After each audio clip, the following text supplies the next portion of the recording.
မိတ်ဆွေများမင်္ဂလာပါဒီတစ်ခါကျွန်တော်တို့တချို့တရောသမားတွေကဒီတရောမှာ shoulders မပါပဲတည်ရပေါ့နော်အဲ့ဒါလေးကိုဘယ်လိုကင်တွေရလဲဆိုတဲ့ဟာလေးမျှဝေပေးချင်ပါတယ်เนาะဒီဥစ္စာကတော့အတိအစတော့မပါဘူးကျွန်တော်တို့ Suzuki Book 1မှာပထမဆုံး book မှာစာအုပ်မှာပေါ့နော်ဘယ်လိုဒီတရောကိုထားမလဲဆိုတဲ့နီးလေးပါပဲเนาะအဲ့တော့ဘယ်ဘက်လက်ကို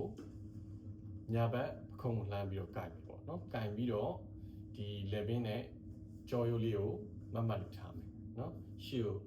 မငိုက်ဝအောင်တတိထားမယ်ဒီလိုလေးကင်ထားမယ်ပြီးရင်တရောကိုညာဘက်လက်နဲ့ကင်ပြီးတော့ဒီပခုံးမော်ကိုတင်မယ်ပေါ့ပခုံးမော်ကိုတင်ပြီးတဲ့အခါမှာဒီကောင်းကိုဒီ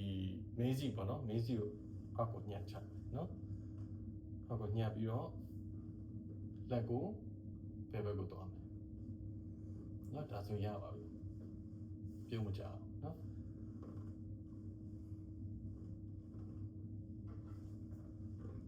ဆိုတော့ဒါကတော့ကျွန်တော်တို့ဒီ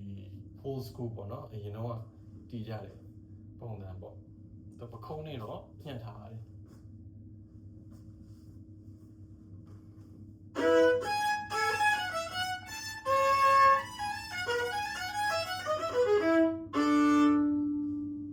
ကျေးဇူးတင်ပါတယ်